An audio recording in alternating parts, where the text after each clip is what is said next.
എല്ലാ കോട്ടക്കൊത്തളങ്ങളും പുരാവസ്തുകാവും. എല്ലാ പീരങ്കികളും നിശബ്ദമായി തുരുമ്പിക്കും. എല്ലാ സുൽത്താൻമാരും വെളിച്ചം കടക്കാത്ത ഗുഹയിലൂടെ ഒളിച്ചോടും. ഉറക്കച്ചടവില്ലാത്ത എൻ്റെ കുട്ടികൾ ഇവയെല്ലാം കൗതുകപൂർവ്വം നോക്കിക്കാണും. കവി കടമ്മനിട്ടയുടെ വരികളാണ് സർ. സർ, ഏതു തരംഗം വന്നാലും ഇടതുപക്ഷം തോൽക്കാത്ത 55-ലധികം നിയമസഭാ മണ്ഡലങ്ങൾ 2008 ഡീലിമിറ്റേഷനു ശേഷം ഉണ്ടായി എന്ന വീരവാദം ഇടതുപക്ഷത്തു നിന്നും കഴിഞ്ഞ തെരഞ്ഞെടുപ്പ് കാലത്ത് നാം കേട്ടിരുന്നു. LDFന് ഭരണം ലഭിക്കാൻ 55 കോട്ടകളോടൊപ്പം കേവലം 16 സീറ്റുകൾ മാത്രം ജയിച്ചാൽ മതി എന്നായിരുന്നു അവരുടെ അഭിപ്രായം. എന്നാൽ ഇന്ന് LDFന്റെ എല്ലാ കോട്ടകൊത്തളങ്ങളും പുരാവസ്തു ആയിരിക്കുകയാണ് സർ. കോട്ടകൾ നെടുകെ പിളർന്നു. അതിനുള്ളിലേക്ക് വികസനത്തിന്റെ വായുവും വെളിച്ചവും എത്തി. തകർന്ന് തരിപ്പണമായ അത്തരമൊരു കോട്ടയിൽ നിന്നാണ് സർ ഞാൻ ഈ നിയമസഭയിലെത്തിയത്. സർ, 49 വർഷത്തിന് ശേഷമാണ് പേരാമ്പ്രയിൽ ഒരു UDFന്റെ MLA ഉണ്ടാവുന്നത്. മാത്രമല്ല, ഇന്ത്യൻ യൂണിയൻ മുസ്ലിം ലീഗിന്റെയും പേരാമ്പ്രയുടെയും ചരിത്രത്തിലെ ആദ്യത്തെ വനിതാ MLA ആവാനുള്ള ഭാഗ്യവും എനിക്ക് ലഭിച്ചു. ഞാൻ എൻ്റെ സ്വന്തം പേരാമ്പ്രക്കാരോടും എൻ്റെ സമുന്നതരായിട്ടുള്ള നേതാക്കൾ, ബഹുമാന്യനായിട്ടുള്ള പാണക്കാട് സെയ്ദ് സാദിഖ് അലി ശിഹാബ് തങ്ങൾ, ബഹുമാന്യനായിട്ടുള്ള കുഞ്ഞാലിക്കുട്ടി സാഹിബ്, പ്രിയപ്പെട്ട മുനീർ സാഹിബ് ഉൾപ്പെടെയുള്ള നേതാക്കളോടും എൻ്റെ നന്ദിയും കടപ്പാടും അറിയിക്കുകയാണ്. പേരാമ്പ്ര നിയോജക മണ്ഡലത്തിലേക്ക് UDF നേതാക്കൾ സ്ഥാനാർത്ഥിയായി എന്നെ പറഞ്ഞയച്ചപ്പോൾ ഇടതുപക്ഷത്തിന്റെ സമുന്നതരായിട്ടുള്ള നേതാക്കൾ പറഞ്ഞത് തെരഞ്ഞെടുപ്പ് ഒരു കുട്ടിക്കളിയല്ല എന്നുള്ളതായിരുന്നു. എതിരാളികളെ കുട്ടിയായി ചിത്രീകരിച്ച് പുച്ഛിച്ചും പരിഹസിച്ചും ധാർഷ്ട്യം കാട്ടുന്ന CPM പതിവ് ശൈലി തന്നെയാണ് സർ പേരാമ്പ്രയിലും കണ്ടത്. ഈ പ്രയോഗം അവിടെയും നിന്നില്ല. കൗമിലെ കുട്ടി എന്ന വർഗീയ അനൗൺസ്മെന്റുമായി അവർ വീണ്ടും ഇറങ്ങി.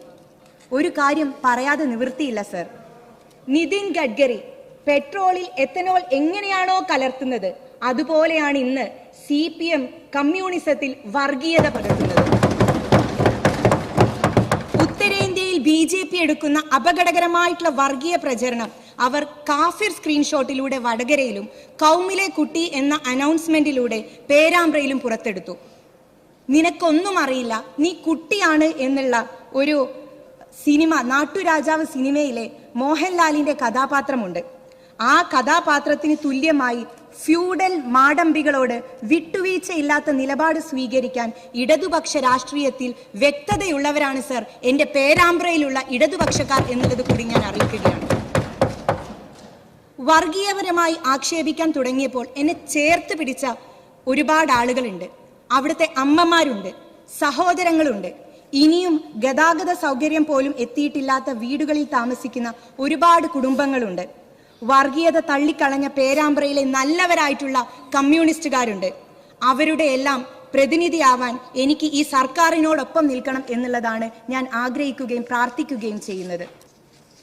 സർ, മുൻ KPCC അധ്യക്ഷനും ധനകാര്യമന്ത്രിയുമായിരുന്ന ഡോക്ടർ KG അടിയോടി എന്ന വലിയ മനുഷ്യൻ പേരാമ്പ്രയിൽ കൊണ്ടുവന്ന വികസനങ്ങളുടെ മുകളിൽ ഒരു കല്ലെടുത്തു വെക്കാൻ പോലും കഴിയാത്ത ഇരുണ്ട കാലമാണ് പേരാമ്പ്രയെ സംബന്ധിച്ചിടത്തോളം കടന്നുപോയിട്ടുള്ളത്. വിദ്യാഭ്യാസ മേഖല തകർന്നു കിടക്കുകയാണ്.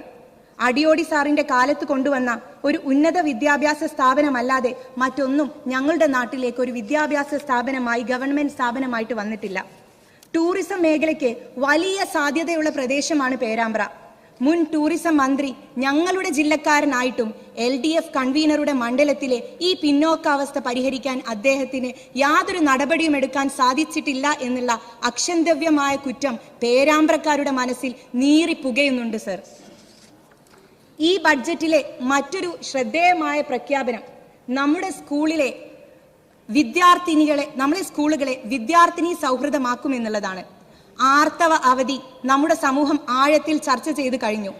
പെൺകുട്ടികൾക്ക് ആർത്തവ സമയത്ത് വിശ്രമിക്കാൻ ഹോട്ട് ബാഗുകൾ, ഫുഡ് മസാജർ, ചുടുവെള്ളം ഉൾപ്പെടെയുള്ള ലഭ്യമാകുന്ന റീക്യൂപ്പറേഷൻ പോഡുകൾ തുടങ്ങാൻ സാധിച്ചാൽ അതൊരു വലിയ അനുഗ്രഹമാകും, ആശ്വാസമാകുമെന്ന് ബഹുമാനപ്പെട്ട മുഖ്യമന്ത്രിയോട് പറയാൻ ആഗ്രഹിക്കുകയാണ്.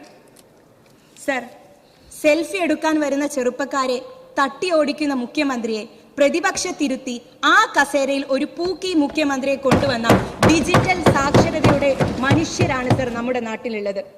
ബഡ്ജറ്റ് പ്രസംഗത്തിലെ പേജ് 34 പോയിന്റ് 56 പറയുന്ന ഡിജിറ്റൽ ധാർമ്മികത, സ്വകാര്യത സംരക്ഷണം, സൈബർ സുരക്ഷ, മാനുഷിക മൂല്യങ്ങൾ സംരക്ഷിക്കുന്നതിന് വേണ്ട ഒരു കോഡ് ഓഫ് കണ്ടക്ട് രൂപീകരിക്കാനുള്ള ശ്രമം നടത്തണമെന്ന് അഭ്യർത്ഥിക്കുകയാണ്.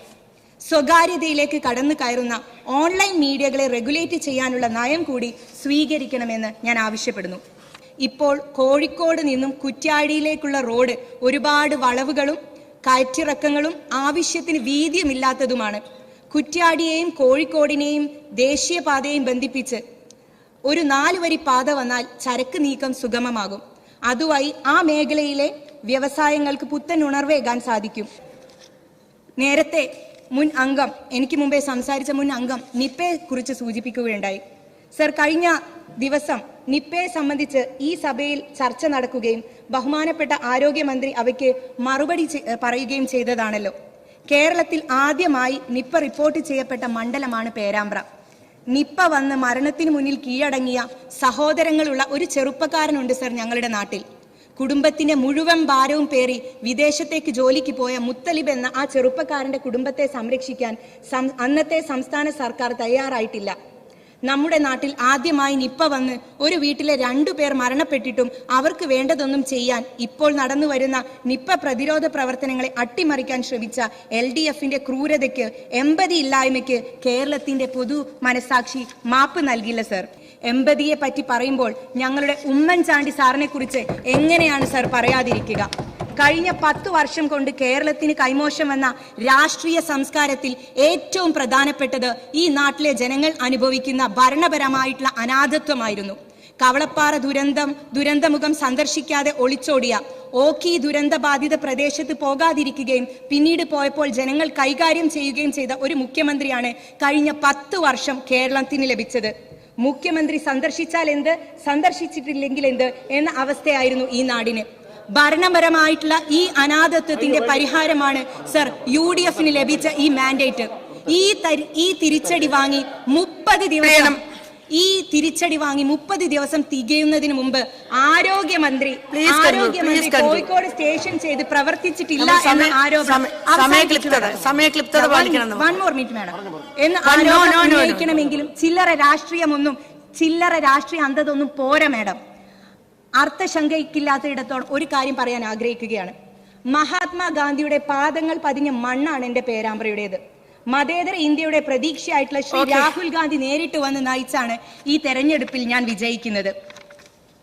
മഹാത്മാഗാന്ധിയുടെ ഘാതകരുടെ പിൻതലമുറക്കാരുടെ മുൻപ് ബംഗാളിലും ഇപ്പോൾ കേരളത്തിലും അവർക്ക് വഴി തെളിയിച്ചു കൊണ്ടിരിക്കുന്നവർക്ക് മുമ്പിലോ നിലപാട് പണയം വെക്കാൻ ഒരിക്കലും ഞാൻ മുതിരില്ല എന്നുള്ള വാക്ക് എന്റെ പ്രിയപ്പെട്ട പേരാമ്പ്രക്കാർക്ക് മുമ്പിൽ അവതരിപ്പിച്ചുകൊണ്ട്